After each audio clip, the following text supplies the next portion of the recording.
श्री शिवाय नमस्तुभ्यम। हर हर महादेव। आप सभी को अनंत चतुर्दशी की हार्दिक शुभकामनाएं। आज की इस वीडियो में हम आपको अनंत चतुर्दशी की व्रत कथा सुनाने वाले हैं। इसके महत्व के बारे में बताएंगे और वीडियो में लास्ट तक बने रहिएगा, क्योंकि लास्ट में हम इसकी व्रत की विधि भी बताने वाले हैं। कमेंट बॉक्स में हर हर महादेव की हाजिरी जरूर लगाइएगा।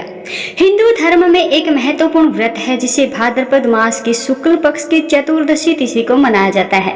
यह व्रत भगवान विष्णु के अनंत रूप को समर्पित है, इसीलिए इसे अनंत चतुर्दशी कहा जाता है। इस व्रत के पालन से भक्तों को सुख, समृद्धि, शांति प्राप्त होती है। कथा के अनुसार जो व्यक्ति श्रद्धा और भक्ति के साथ इस व्रत को करता है उसे अनंत भगवान का आशीर्वाद भी प्राप्त होता है और उसके सभी कष्ट समाप्त होते हैं। व्रत के महत्व के बारे में बात करें तो अनंत चतुर्दशी का व्रत मुख्य रूप से भगवान विष्णु को समर्पित होता है। अनंत का अर्थ होता है असीम या अनंत काल तक चलने वाला, और चतुर्दशी का अर्थ होता है 14वीं तिथि। इस दिन भगवान विष्णु के अनंत स्वरूप की पूजा की जाती है। माना जाता है कि इस व्रत के पालन करने से, यानी कि इस व्रत को करने से व्यक्ति के जीवन में आने वाली जो सभी प्रकार की समस्याएं होती हैं वो समाप्त हो जाती हैं और उसे अनंत मोक्ष की प्राप्ति होती है। इसके अलावा इस दिन भगवान गणेश जी के उत्सव का समापन होता है, जिसे गणेश विसर्जन भी कहा जाता है। तो चलिए अब श्रवण करते हैं अनंत चतुर्दशी की व्रत कथा। प्राचीन समय में सुमंत नाम के एक अत्यंत धर्मात्मा और सत्यवादी ब्राह्मण थे। उसकी पत्नी का नाम दीक्षा था। उनकी एक अत्यंत सुंदर और धार्मिक प्रवृत्ति वाली कन्या थी जिसका नाम सुशीला था। जब सुशीला बड़ी हुई तो उसका विवाह ब्राह्मण कौंडिन्य से कर दिया गया। विवाह के बाद कौंडिन्य अपनी पत्नी को लेकर अपने आश्रम जाने लगे। मार्ग में उन्होंने एक नदी के किनारे विश्राम किया। सुशीला ने देखा कि कई स्त्रियां नदी के किनारे एक विशेष प्रकार के व्रत की पूजा कर रही है। उत्सुकता से उसने उन स्त्रियों से पूछा, आप कौन सा व्रत कर रही हैं और इससे क्या फल मिलता है? तो स्त्रियों ने उत्तर दिया, हम अनंत चतुर्दशी का व्रत कर रही हैं। यह भगवान विष्णु के अनंत स्वरूप को समर्पित है। इस व्रत को करने से सभी दुख समाप्त हो जाते हैं और समृद्धि प्राप्त होती है। इस व्रत को करने से वैवाहिक जीवन सुखी रहता है और सभी प्रकार के संकट भी दूर होते हैं। सुशीला ने इस व्रत की महिमा सुनकर उसी स्थान पर व्रत करने का निश्चय किया। उसने श्रद्धा से व्रत किया और अनंत भगवान की पूजा की।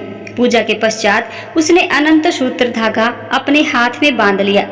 यह सूत्र भगवान विष्णु का प्रतीक माना जाता है और इसे बांधने से व्यक्ति को भगवान का आशीर्वाद प्राप्त होता है। जब सुशीला अपने पति कौंडिन्य के पास वापस आई तो कौंडिन्य ने उसके हाथ में बंधे अनंत सूत्र को देखकर पूछा, यह क्या है? सुशीला ने पूरे व्रत की कथा सुनाई और अनंत भगवान की महिमा बताई, लेकिन कौंडिन्य ने इस बात को अंधविश्वास मान करके उस सूत्र को तोड़ दिया और नदी में फेंक दिया। इस घटना के बाद धीरे धीरे कौंडिन्य ने जीवन में अनेक कष्टों का सामना करना पड़ा। उसके जीवन में बहुत सारे कष्ट आने लगे। उसका सारा धन नष्ट हो गया और उसे दर दर की ठोकरें खानी पड़ी। जब कौंडिन्य को अपनी गलती का एहसास हुआ तो उसने अपने कष्टों से मुक्ति पाने के लिए अनंत भगवान की आराधना करने का निश्चय किया। वह जंगल में चला गया और कठोर तपस्या करने लगा।